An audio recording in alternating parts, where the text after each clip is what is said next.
মৌসুমের হিসাবে এখন হচ্ছে ক্রিকেটের ভরপুর মৌসুম। মানে এই ঘরোয়া লিগ চলতেছে, আন্তর্জাতিক ক্রিকেট আসতেছে সামনে, সামনে চ্যাম্পিয়ন্স ট্রফি, আবার এই বিপিএল, অমুক তমুক, টিভি খুললেই এখানে টেস্ট চলতেছে, ওখানেই চলতেছে, ভরপুর ক্রিকেটের মৌসুম। কিন্তু এই ভরপুর ক্রিকেটের মৌসুমে আলোচনাটা রয়েছে আমাদের দেশে ফুটবলে এবং ফুটবলের একটা লোকরে নিয়ে। বুঝতে পারতেছেন কার কথা বলতেছি? হামজা চৌধুরী। হামজা চৌধুরী বাংলাদেশের হয়ে খেলবে মার্চে, যদি সব ঠিক থাকে তাহলে মার্চে খেলবে, এবং সেটা সব কিছু ঠিক হয়ে গেছে। এটা বাংলাদেশের খেলাধুলার ইতিহাসে সবচেয়ে বড় খবর। এর চেয়ে বড় খবর এখনো পর্যন্ত আমাদের আসে নাই। মানে প্রিমিয়ার লিগে খেলা একজন খেলোয়াড়, যে কিনা এফএ কাপ জয়ী দলের সদস্য, লিস্টারের একজন খেলোয়াড়, সে বাংলাদেশ দলের হয়ে খেলবে, এইটা ধরেন স্বপ্ন দেখাও খুব কঠিন। বাংলাদেশে দু একজন তরুণ সাংবাদিক এবং তরুণ সমর্থক এই স্বপ্নটা দেখছিল, সেখান থেকে আজকে এখানে আসছে।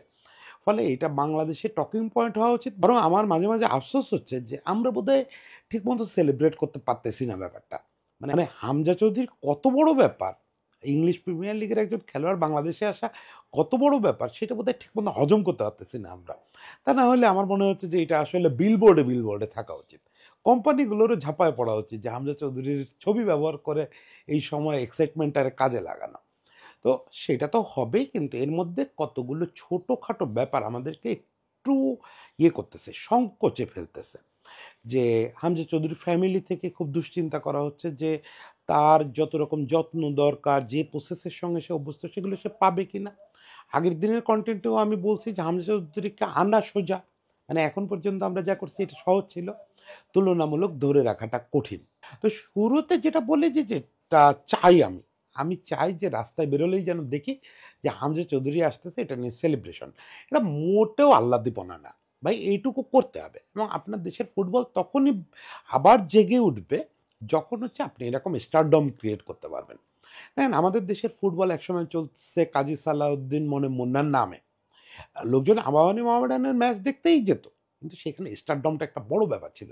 কাজী সালাউদ্দিন, মনে মুন্না, সালাম মুর্শেদি, কায়সার হামিদ, কী সব ফিগার, ইভেন সাব্বির ভাই পর্যন্ত, এই পর্যন্ত খেলোয়াড়দের দেখার জন্য ভিড় জমে যেত। ওই দিনটা ফিরে আনতে হবে যে হামজা চৌধুরীর এক পলক দেখার জন্য, হামজা চৌধুরীর ট্রেনিং দেখার জন্য ভিড় জমে যাবে, গুলিস্তানে ওই দিন যাওয়া যাবে না। তো ওই জিনিসটা হইলেই না আমাদের ফুটবল ফ্লাওয়ারিশ করবে। কি হয় দেখেন, একটা সাইকোলজিক্যাল জিনিস বলি। আমার ছোটবেলায় আমি, আমাদের বাগেরহাটে একজন ক্রিকেটার ছিলেন মাহফুজ ভাই, ঘটনাচক্রে উনি একবার বাংলাদেশ একটা বিকল্প দলের অধিনায়কত্ব করছিলেন। মানে সব খেলোয়াড় স্ট্রাইকে গেছিল, মাহফুজ ভাই ক্যাপ্টেন হয়ে গেছিলেন। ওই মাহফুজ ভাইকে দেখার জন্য আমরা বাগেরহাটে শহরে আসতাম। কেন? ভাবতাম যে মাহফুজ ভাই তো ন্যাশনাল ক্রিকেটারদের চেনে, মাহফুজ ভাইরে দেখা মানে ওদের কাছের একজন মানুষকে দেখা। This is the feeling. Hamza Chowdhury এসে বেশিক্ষণ থাকবে না। হামজা চৌধুরী আসবে, হয়তো একটা দুটো সেশন প্র্যাকটিস করবে, খেলতে চলে যাবে ইন্ডিয়ায়, গিয়ে আবার ইংল্যান্ডে চলে যাবে। কিন্তু এই যে বাকি ফুটবলারদের দেখতে বাচ্চারা মাঠে যাবে নিয়মিত, কারণ কি, এরা হামজা চৌধুরীর সঙ্গে খেলে, এরা হামজা চৌধুরীর টিমমেট। এই ফিল্ডটা জরুরি, এই ফিল্ডটা হামজা চৌধুরী দেবে। সে একই সঙ্গে আমাদের এখন যেটা সংকোচে ফেললো, যেটা নিয়ে আগের দিন আমি একটু মানে আন্দাজের উপরেই কথা বলছিলাম, যে একটা ইংলিশ লিগের ফুটবলাররে প্রিমিয়ার লিগের ফুটবলাররে অ্যাকোমোডেট করার মতো অবস্থায় আমরা আছি কিনা। কারণ আমি যখন রিপোর্টিং করছি তখন দেখছি আমাদের ড্রেসিং রুমের যে অবস্থা, তারপরে রিকভারির যে process, even fooding, even washroom ব্যবহারের প্রসেস, আইস বাথ না থাকা, এগুলো ভোগাবে, এগুলো ভোগানোর কথা। এখন সমস্যাটা হচ্ছে যে এটা নিয়ে হামজা চৌধুরীর পরিবার এবং ক্লাব ছোট্ট ছোট্ট কনসার্ন প্রকাশ করতেছে। আমাদের এক তরুণ রিপোর্টার রাশেদ, সৌভাগ্যক্রমে রাশেদের ক্যারিয়ারের শুরুটা মানে আমার সঙ্গে হয়েছিল, সেটা নিয়ে আমি সবসময় গর্ব করি। রাশেদ হচ্ছে এই যে হামজাকে দেশে আনার যে প্রসেস, এটাতে একটা বড় রোল প্লে করছে। রাশেদ একসময় সাংবাদিক ছিল, তখন প্রথম হামজার ইন্টারভিউ নিচ্ছে সে বাংলাদেশে আসা বিষয়ে। এরপর রাশেদ তো তার, সে মূলত ন্যাশনাল লেভেল ফুটবলার, সে পরে কোচিংয়ে ফিরে গেছে, আবার সেখানে গিয়েও সে হামজার সঙ্গে রেগুলার যোগাযোগ রাখছে। মূলত হামজার বাবা, স্টেপ ফাদার যিনি, উনি একটা বড় রোল প্লে করছেন হামজার বাংলাদেশে আসার জন্য। তো ওর বাবা রাশেদকে ফোন দিয়ে জানতে চেয়েছেন যে ওর যে এখানে যাবে, ওর উনি শুনতে পাচ্ছেন যে বাংলাদেশ দলের সঙ্গে সার্বক্ষণিক ডাক্তার এবং ফিজিও থাকে না। এটা অবশ্য সত্যি না, বাংলাদেশ দলের সঙ্গে এখন সার্বক্ষণিক ডাক্তার ফিজিও থাকে। এরপরে উনি জিজ্ঞেস করছেন যে ওর যে রিকভারি প্রসেস, মানে রিকভারি প্রসেস বলতে ওই যে আমি যা যা বলছি, ড্রেসিং রুম, ওয়াশরুমের সিস্টেম, আইস বাথ, তারপরে ওই সময় ফিজিও তাকে কি কি প্রসেস করাচ্ছে, কুল ডাউন কেমন হচ্ছে, এই প্রসেসগুলোর কেমন এখানে এটা জানতে চেয়েছেন। এই প্রসেসগুলো না জানলে ওনার যে আশঙ্কা হামজার বাবার, যে লিস্টার বাগড়া দিতে পারে। দেখেন এখন সারা পৃথিবীতে ক্লাবগুলোর একটা বড় কাজ হচ্ছে ইন্টারন্যাশনাল উইন্ডোতে খেলোয়াড় আটকায় দেওয়া।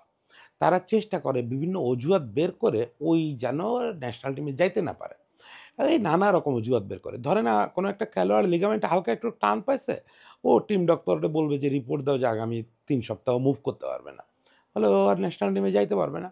এটা করে কেন? ওরা তো মিলিয়ন ডলার দিয়ে খেলোয়াড় কেনে। কেনার পরে এই খেলোয়াড়রা বেশিরভাগ ইনজুরিতে পড়ে গিয়ে আবার ন্যাশনাল টিমে। পৃথিবীর কোনো ন্যাশনাল টিম ক্লাব লেভেলে ট্রিটমেন্ট করতে পারে না। এই জায়গায় বাংলাদেশ আর আর্জেন্টিনার কোনো পার্থক্য নেই। মানে ব্রডার অ্যাসপেক্টে। কারণ হচ্ছে যে আপনি তো কোথাওই Manchester United, Barcelona, Real Madrid লেভেলের ট্রিটমেন্ট খেলোয়াড়দের দিতে পারবেন না। ওখানে তারা থাকে একদম তুলোর বিছানায় ইয়ে রাখার মতো, ওই যে সফট কোনো একটা জিনিস রাখার মতো। খেলার ৯০ মিনিট আর প্র্যাকটিস টাইম বাদে ওদের দিকে যেন কেউ জোরে ফুও না দেয়। তো সেই ট্রিটমেন্ট তো আর ন্যাশনাল টিমে কেউ দিতে পারে না। অত ব্যয়বহুল যে সাপোর্ট সিস্টেম, ওটা কেউ দিতে পারে না। ফলে ক্লাবগুলো ভয় পায় খেলোয়াড় ছাড়তে। যে আমার মিলিয়ন ডলারের খেলোয়াড় যায় ২টা ম্যাচ খেলতে গিয়ে ইনজুরি বাধায় আসবে, বাকি ৬ মাস নাই হয়ে যাবে। আমার মিলিয়ন ডলার পানিতে। এ ভয় পাওয়া তাদের স্বাভাবিক। এখন আমাদের কাজ হচ্ছে যে তাদেরকে এই নির্ভয়টা দেওয়া। আমরা যেহেতু ফেডারেশন, আমরা যেহেতু বাংলাদেশ জাতীয় দল, আমাদেরকে কী করতে হবে? আমাদেরকে প্রথমত হচ্ছে হামজার বাবাকে বলতে হবে যে, "দেখেন এখানে সিস্টেম এই। আগে হয়তো এই দুর্বলতা ছিল, কিন্তু আমরা কিন্তু এগুলো সব ঠিকঠাক করে ফেলছি।" এবং এটা সত্যি। আমি যতদূর জানি এই যে আমাদের প্রবাসী বাংলাদেশি খেলোয়াড়দের অ্যাকোমোডেট করা, এখানে আমাদের তাবিত আউয়াল সাহেবের একটা বড় ভূমিকা আছে। জালাল ভুঁইয়ারেও কিন্তু উনি বাংলাদেশে আনছিলেন। তারিক কাজিরে উনি আনছিলেন। এবং আমাদের ফেডারেশনের বিভিন্ন সময় কর্মকর্তারা এই প্রবাসীদের আনার ক্ষেত্রে খুব দেখাইছে, প্রেজুডিস দেখাইছে। তাবিত আউয়াল সবসময় হচ্ছে এদেরকে আনার পক্ষের মানুষ। তো উনি এখন বাফুফের সভাপতি। ফলে উনি নিশ্চয়ই সিস্টেমটারে প্রপার করবেন। আর এটার সঙ্গে অনেক এক্সপার্টও জড়িত। কিন্তু কথা হচ্ছে আমরা যে এই উন্নতিটা করতেছি এবং এই সুবিধা বাড়াচ্ছি এবং তাকে সর্বোচ্চ সুবিধা দেব, এই ব্যাপারটা ওদেরকে অ্যাসিওর করতে হবে। হামজার বাবাকে অ্যাসিওর করতে হবে। যেহেতু হামজার বাবা অনেকটা এজেন্টের রোল প্লে করতেছেন। আমি জানি না যে হামজার এজেন্ট আসলে কে। কিন্তু যেহেতু যোগাযোগটা হামজার বাবাই করতেছেন, তাকে এগুলো অ্যাসিওর করতে হবে। ছবি তুলে পাঠাইতে হবে, ভিডিও করে পাঠাইতে হবে যে দিস ইজ আওয়ার সিস্টেম। প্রয়োজনে একদম টিমের সাপোর্ট স্টাফ লিস্ট পাঠায় দিতে হবে। এই হচ্ছে আমাদের সিস্টেম। একই সঙ্গে একটা জিনিস মাথায় রাখতে হবে, লিস্টারের সঙ্গে যোগাযোগ। ওই যে বললাম যে ক্লাবগুলোই তো মূল সমস্যা, ফ্যামিলি তো মূল সমস্যা না। ক্লাবগুলো আপনার এমনও হয়েছে যে ন্যাশনাল ফেডারেশনের সঙ্গে মামলায় পর্যন্ত চলে গেছে খেলোয়াড় নিয়ে, এই ইন্টারন্যাশনাল উইন্ডোতে ছাড়া নিয়ে। প্রচুর ভেজাল করে ইউরোপিয়ান ক্লাবগুলো, প্রচুর ভেজাল করে, আপনারা কল্পনাও করতে পারবেন না। ইভেন রাশেদ ধারণা দিল যে লিস্টার হয়তো একজন পাঠাইতে পারে, স্কাউটও পাঠাইতে পারে আগে। হয়তো মার্চে আসবে তো, দেখা যাবে ফেব্রুয়ারিতে একজন স্কাউট পাঠায় দিছে যে দেখে আসো যে ওই জায়গার সুযোগ সুবিধা কীরকম।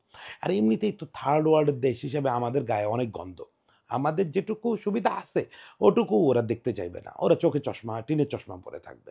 ফলে ওইটা ওদের জোর করে দেখাইতে হবে। ওরা স্কাউট না পাঠালেও আমি মনে করি বাফুফের লিস্টারে ফোন দিয়ে বলা উচিত আপনাদের লোক পাঠান। দেখে যান কীরকম থাকবে আপনার খেলোয়াড় এখানে।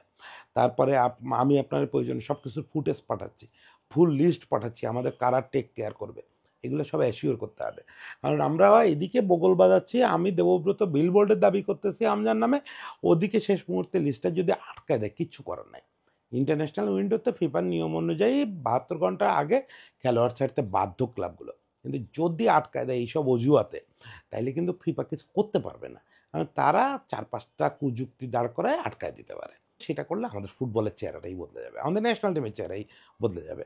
তো আশা করি এগুলো সব ঠিক থাকবে, সব কিছু ঠিক হবে। সবচেয়ে জরুরি হচ্ছে লিস্টার এবং ওর ফ্যামিলিকে অ্যাসিওর করা। এই কাজটা যেন Bafufe as soon as possible করে। সবার জন্য শুভেচ্ছা এবং আমি যারা অপেক্ষায় থাকলাম, আরও হইচই করার অপেক্ষায় থাকলাম।